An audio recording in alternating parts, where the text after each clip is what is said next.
Lioness just released its fourth episode and proved that the show is getting better with each installment. When it comes to criticizing Taylor Sheridan, I don't think there is anyone more cruel than me, despite admiring his work so much. However, when he does something good, I have to give credit to him.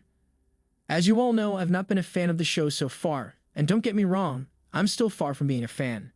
That being said, the fourth episode has been the best one so far, giving me hope that the next installments will be even better. So without further ado, let's dive into this week's episode titled The Choice of Failure.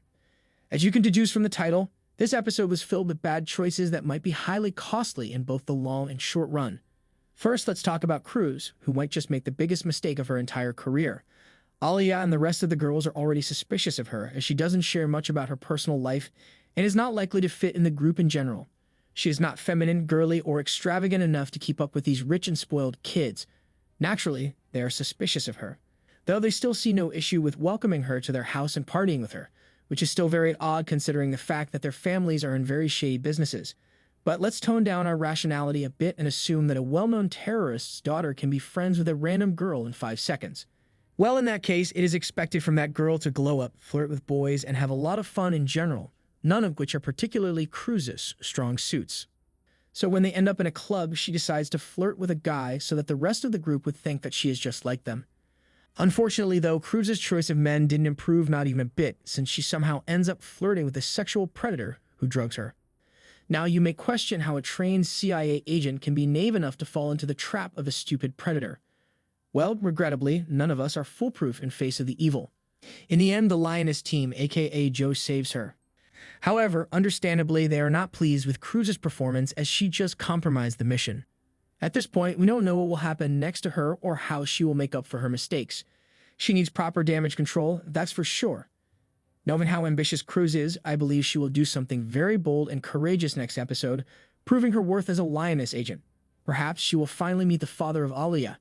She might even seduce him. Who knows? The other character who made multiple bad choices was Kate, the daughter of Joe.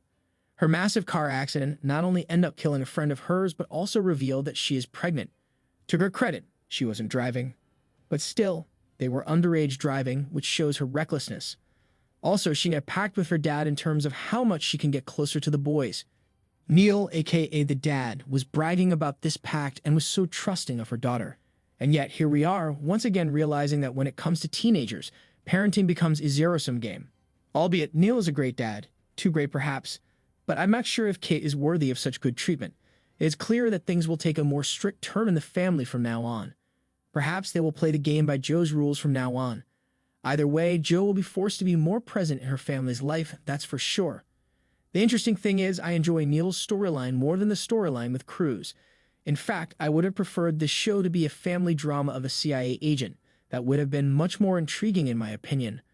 But overall, I feel like by episode 4, all characters have been established properly finally, and the casting does a great job in delivering their parts. What are your thoughts on both Cruz and Kate? Do you think they made fatal choices? Let me know what you think in the comments below, and don't forget to like, subscribe, and share the video. Thank you for watching. See you soon.